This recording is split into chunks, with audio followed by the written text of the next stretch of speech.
Assalamu alaikum wa rahmatullahi wa barakatuh. Dünyanın her qaysi joylarida yaşayotgan barcha Sharqi Turkistonlik aziz qarindoshlarım. Allah subhanahu wa ta'alaning güzel salamlari va rahmati hammangizlarga bo'lsin.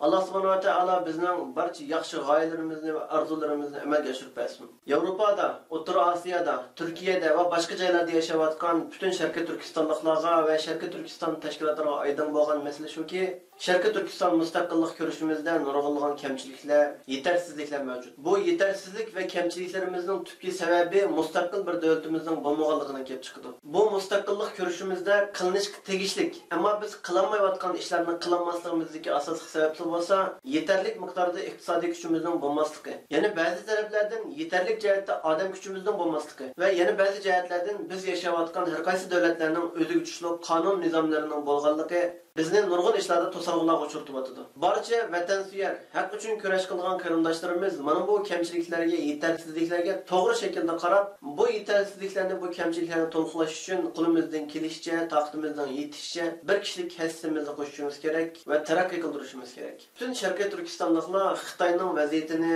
va butun xalqaro vaziyatlarni, voqeliklarni yaxshi kuzatishimiz, bulardan ibrat va ilhom olishimiz kerak. Hozirgi Sharqiy Turkiston mustaqillik ko'rishiga qaraydigan bo'lsak, barliq siyosat tashkilotlar o'zining iqtidori, kasbiga aloqador masalalarda taqdining yetishicha shu kasbni taraqqiy qildirib, Xitoyga qarshi jonli faoliyatlarni olib boryotdi. Men ham o'zimning kasbi bo'lgan tashviqot, axborot va media sohasida uzundan bir orzu qilib kelayotgan bir masala bor edi. Bu masalani bugun sizlar bilan o'rtoqlashib, ham sizlardan yordam so'rash, ham bir chaqiriq qilmoqchiman. Aziz qarindoshlarim, qaraydigan bo'lsak, xalqaro davlatlarda, mayli kuchli Yevropa ellarida bo'lsin, mayli eng nomrod, mayli Afg'oniston, Xitoy, shu hukumatlarning ideyasini o'zining xalqiga singdirish uchun, o'zining xalqini texmo jasur, irodali, kurashchan, bir xil qahramonlik ruhini barpo qilish uchun, paydo qilish uchun shu xalqlarning tarixida yashab o'tgan qahramonlarni, podshohlarni, hattoki hech bir zaman mavjud bo'lmagan yangi qahramonlarni va ularning ideyasini xalqiga taqtish uchun har xil kino filmlarni ishlab chiqaryapti. Masalan, bizning ashaddiy dushmanimiz Xitoyga qaraydigan bo'lsak, o'zining nurg'unlagan zolim podshohlarini, Chinshixonga o'xshash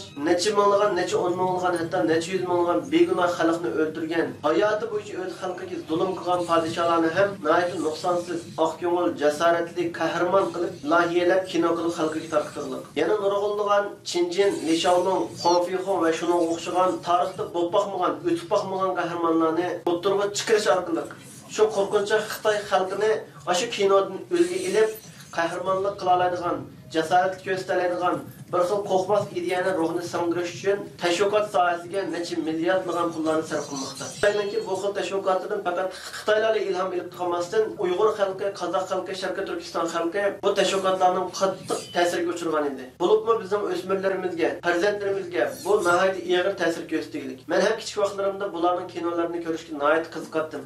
Ko'nglimda o'ylaydimki, bu Xitoylar nihoyatda chiniqqan, bir Xitoy necha 10 odamga tetiy oladigan, necha 10 odamni joylab o'tadigan, shundoq kuchli bir xalqkan deb o'ylaydim. Ya'ni bu tashviqotlar shu yerdagi kichik farzandlar bo'lsin, yosh o'smirlar bo'lsin, hammasining ideyasiga kichigidan boshlab singib ketgan edi. Yana shunga o'xshash Turkiyaga qaraydigan bo'lsak, Sulton Abdulhamidxon, Ertuğrul, Osman G'ozi, bunga o'xshagan nurg'unlagan tarixiy filmlarga qaraydigan bo'lsak, bu kishilarni nihoyat jasoratli, qahramon, qo'rqmas, hech bir kamchiligi bo'lmagan, doim dushmanlarga qarshi g'alaba qiladigan, nuqsonsiz qilib ko'rsatib beraylik. Turkiyalik sotsial medialar qaraydigan bo'lsak, bu kinolarni izlayotgan, ko'rayotgan kishilar qo'lida qilish qalqonlarni ilib, biz shularga o'xshash jang qilamiz deb, shuni orzu qilgan holga keliglik. Endi Yevropa ellariga qaraydigan bo'lsak, o'zining tarixda o'tgan qahramonlarni ishlashdan sit, ya'ni ya'ni mavjud bo'lmagan, aqlga, mantiqqa uyg'un bo'lmagan nurg'unlagan Shaparan polvon, Ömüchük polvon, xosiyatli odam va shunga o'xshagan nurg'unlagan qahramonlarni o'tirg'a chiqish orqali ularning ideyasini, ya'ni shu filmga singdirgan ideyani,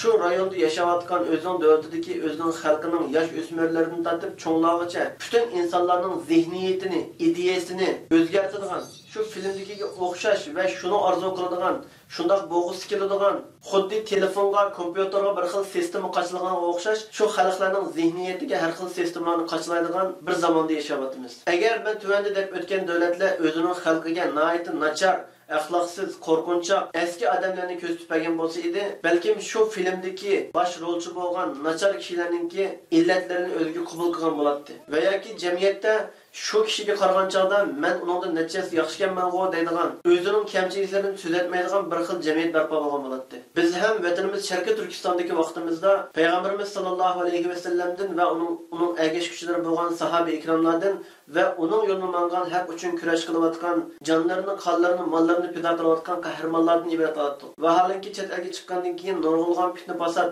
musulmonlarning o'zaro urushida ko'rganligimiz sababli o'zimizdagi ixlos, iroda nihoyat bo'shib ketdi. Hatto hozir mavjud bo'layotgan Xitoyga qarshi kurash qilayotgan diniy rahbarlar bo'lsin, siyosiy yo'llar bo'lsin, tashkilotlar bo'lsin va hatto uningdan eshib tariximizdagi ota-bobolarimizni, qahramonlarimizni, Sharq Turkiston Islom Jumhuriyatini qurganlarni ularni ayblaydigan, ularni yomon ko'radigan bir holatga tushib qoldik. Albatta ulardan ma'lum insonlarda bo'lishga tegishli nuqsonlar bo'lishi mumkin. Bizning dahilarimizda, bizning ota-bobolarimizda, ya'ni shu Islom Jumhuriyatini o'zining mollarini, jonlarini qurbon qilib turib, fidokorlik va qahramonlik ko'rsatib turib, Islom Jumhuriyatini qurganlarda ayb nuqsonlar bo'lgan bo'lsa, Yevropa va Xitoy ellari farishtaga o'xshash, nuqsonsiz, kuchli, quvvatli qilib yasab chiqayotgan g'oyibiy qahramonlarning nurg'ulg'an kamchiliklar albatta bor edi. Ochiq ishonchli tarixlarda ularning qilgan zulmi, qirg'inchiliklari xotirlangan edi. Buningga ra'man ular o'zining xalqiga bir xil ruhiy uzuq, bir xil ilhom bo'lishi uchun ularning ayb nuqsonlarini butunlay chiqarib etib, insonlar orzu qiladigan, faqat ruhiyatimizda, orzuyimizda, xiyolimizda mavjud bo'lalaydigan hech qanday nuqsonsiz, qusursiz insonlarni barpo qilib, o'zi singdirmoqchi bo'lgan ideyani shu filmlarga singdirish orqali shu filmlardan xalqiga qabul qildiryapti. Biz Sharqiy Turkiston xalqining ham shu zamonlarda yashagan, shu Sharqiy Turkiston Islom Jumhuriyatini qurish janglariga qatnashgan, shu janglarda o'qigan, g'ozi bo'lgan qahramonlarimizning yozgan tarixlar bor edi. Bizning tariximizda o'tgan ota-bobolarimiz, Islom Jumhuriyatini qurg'uvchilar ham nurg'ulg'an qiyinchilik va jafo mushaqqatlarni besib o'tib, o'zining iqtisodi bo'lmasimi, o'zining qurolliq kuchi bo'lmasimi, o'ttirda nurg'ulg'an ixtilof va qalayonqanchiliklar bo'lsimi, bularni besib o'tib Islom Jumhuriyatini qurgan edi. Biz ham taxtimizning yetishicha bularningki tarixini, bularningki hayotini film qilib ishlab chiqarishimiz nihoyat zarur edi. Chunki bu orqali biz shu tariximizda yashab o'tgan ota-bobolarimizningki hayotidan o'zimizga bir ilhom elib, bularning izidan menish uchun o'zimizning hayotini ana shularning hayotiga tatbiqlab turib yashayoladigan, ya'ni shularning biz o'tgan qiyinchiliklarga biz ham bardoshlik berishimiz kerak. Shular sabr qilgan bo'lsa, biz ham sabr qilishimiz kerak deydigan, bizga bir xil ruhiy ozuq beralaydigan va shundaqla butun dunyoga Uyg'urlarning qanchalik va shundaqla butun dunyoga Uyg'urlarning azaldan beri kurashchan, qahramon xalq ekanligini ko'rsatadigan, o'zimizning tarixini boshqalarga tuntalaydigan filmlarni ishlab chiqarishimiz kerak edi. Men buni uzoqdan beri orzu qilib, plan qilib kelayotgan bo'lsam-mu, o'zimning ma'lum darajadagi imkoniyatlarimning yarbanmasligi tufaylidan qilolmagan edim. Shundaqdimi Allohga tavakkul qilib, xalqimizga bo'lgan ishonchim bilan taqdimning yetishicha qisqa bo'lsa-mu, tarixiy filmlarimizni, ya'ni shu biz uchun qurbonlik bergan, Allohning yo'lida shahid bo'lgan, tariximizda o'tgan shu qahramonlarning hayotini film ishlashni boshlamoqchiman. Albatta men yolg'iz oldimda shu qahramonlarimizning hayotini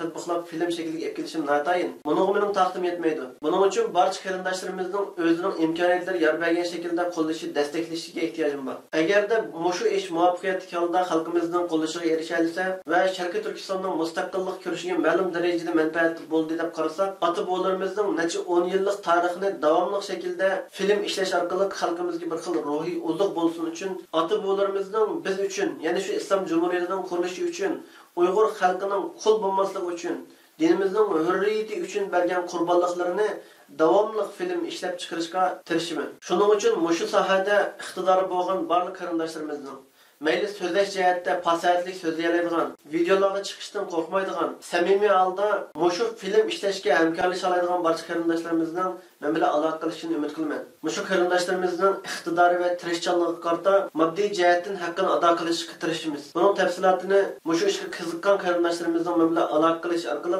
yuzturani maslahatlashishini umid qilaman. Barcha qarindoshlarimizning bizga destek bo'lishini, eng bo'lgandimi biz uchun yaxshi duolar bo'lishini umid qilaman. Ko'rishga omon bo'lgaysizlar. Allohga omonat.